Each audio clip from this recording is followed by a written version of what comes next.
छत्तीसगढ़ के संस्कृति ला देखे बर सुने बर हमारे यूट्यूब चैनल लकी स्टूडियो सलोनी ला लाइक करो, सब्सक्राइब करो, शेयर करो। धन्यवाद।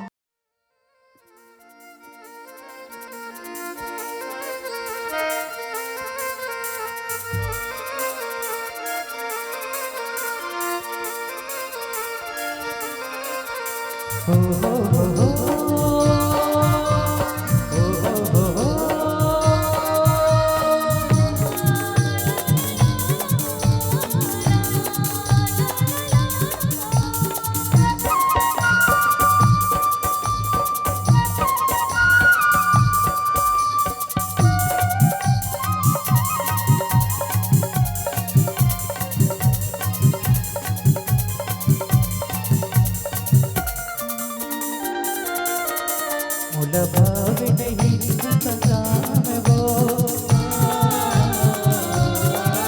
देवती रही जो नाम वो भाव नहीं संग्राम वो देवती रही जो नाम वो माया मोहब्बत हाय रे सुरता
लिखते हैं तोरे पीरित के आगे तिल तिल बरस जरत हो मैं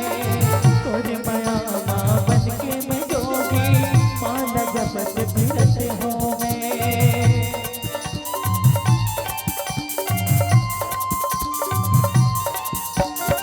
लिखते हैं तोरे पीरित के आगे तिल तिल बरस जरत हो मैं तोरे माया माँ बन के मैं जोगी फिरत हो मैं कौन घड़ी कौन बेरा महाबे रंगा तोर जुगत हो मैं कौन घड़ी कौन बेरा महाबे